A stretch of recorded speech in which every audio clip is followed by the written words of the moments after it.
ஆன்மீக நண்பர்களுக்கு அன்பு கலந்த வணக்கம். தைப்பூசம் 21ஆம் நாள் விரதம் இருக்கும் முறை. முருக பக்தர்கள் தைப்பூசத்திற்கு 48 நாள் முருகனுக்காக மாலை போட்டு விரதம் மேற்கொள்வார்கள். 48 நாட்கள் எங்களால் விரதம் இருக்க முடியாது என்பவர்கள் 21 நாட்கள் முருகனுக்கு மாலை போட்டு விரதம் இருக்கக்கூடிய வழக்கமும் இருக்கிறது. எங்களால் மாலை போட்டு விரதமே இருக்க முடியாது என்றாலும் நீங்கள் தைப்பூசத்திற்கு முருகனுக்காக விரதம் இருக்கலாம். மாலை மட்டும்தான் போடப்போவது கிடையாது. மற்றபடி இறைவனின் பாடல்களை பாடி அந்த முருகனின் நாமத்தை மனதிற்குள் சொல்லிக்கொண்டே தைப்பூச விரதத்தை மேற்கொண்டாலும் உங்களுக்கான அருள் நிச்சயம் கிடைக்கும். நீங்கள் வேண்டிய வேண்டுதல் 21 நாட்களுக்குள் நிறைவேறும். தைப்பூசத்திற்கு 21 நாள் விரதம் இருக்க வேண்டும் என்றால் 21/1/2025 முதல் 11/2/2025 தேதி வரை விரதத்தை கடைபிடிக்க வேண்டும். பிப்ரவரி மாதம் 11ஆம் தேதி தைப்பூச திருநாளானது வர இருக்கிறது. நீங்கள் மாலை போடாமல் விரதம் இருப்பவர்களாக இருந்தால் உங்களது அன்றாட வேலைகளை நீங்கள் செய்து கொள்ளலாம். செருப்பும் போடலாம், முடி வெட்டலாம், நகம் வெட்டலாம், இறப்பு வீட்டிற்கும் செல்லலாம். பெண்களுக்கு மாதவிடாய் நாட்கள் வந்தால் இடையே எந்த பிரச்சனையும் கிடையாது.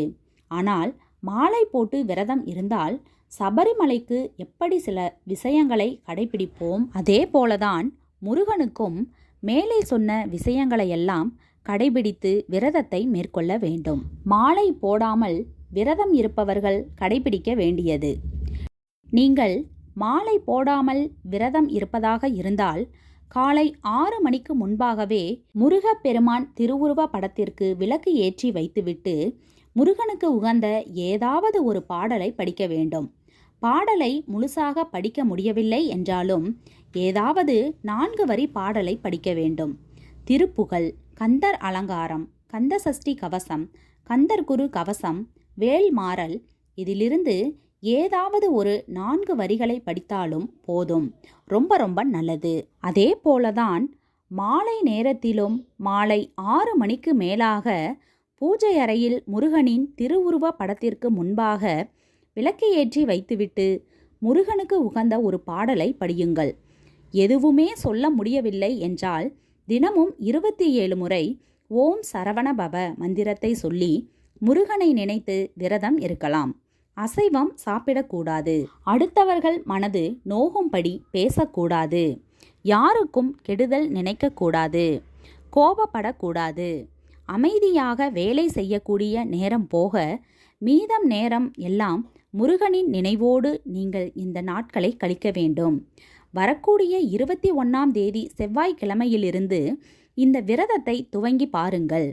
இந்த 21 நாட்களும் கட்டாயம் அசைவம் சாப்பாட்டை தவிர்த்து கொள்ள வேண்டும். இவ்வளவுதான்.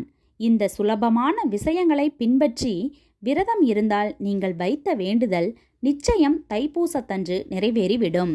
தைப்பூசம் அன்று நீங்கள் வைத்த வேண்டுதல் நிறைவேறவில்லை என்றாலும் பரவாயில்லை. அடுத்த 60 நாட்களுக்குள் உங்களுடைய வேண்டுதல் நிச்சயம் நிறைவேற வாய்ப்புகள் இருக்கிறது. நம்பிக்கையோடு இருக்க வேண்டும். எண்ணங்களுக்கு எப்போதுமே ஒரு பவர் இருக்கிறது. முருகனை நம்பி விரதம் இருக்கின்றோம். மனதில் நாம் வைத்த வேண்டுதல் நடக்குமா நடக்காதா என்று அலைமோதல் இருக்கவே கூடாது.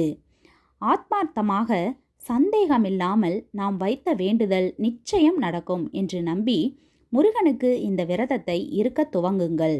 விரதத்தில் தடையும் வராது, வேண்டுதலில் குறையும் வராது. எந்த சந்தேகங்களும் விரதத்தில் வந்து தொல்லை கொடுக்காது.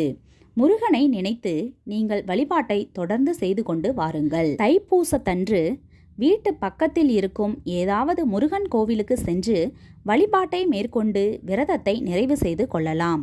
இவ்வளவுதான் வழிபாடு. நம்பிக்கை உள்ளவர்களுக்கு இந்த ஆன்மீகம் சார்ந்த பதிவு சமர்ப்பணம்.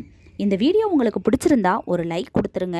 பயனுள்ளதாக இருந்தால் உங்கள் ஃப்ரெண்ட்ஸ் அண்ட் ஃபேமிலிக்கும் ஷேர் பண்ணுங்கள். இது மாதிரியான பல பயனுள்ள ஆன்மீக தகவல்கள் தெரிஞ்சுக்கணும்னா நம்ம சேனலை மறக்காமல் சப்ஸ்கிரைப் பண்ணி வச்சுக்கோங்க. நன்றி, வணக்கம்.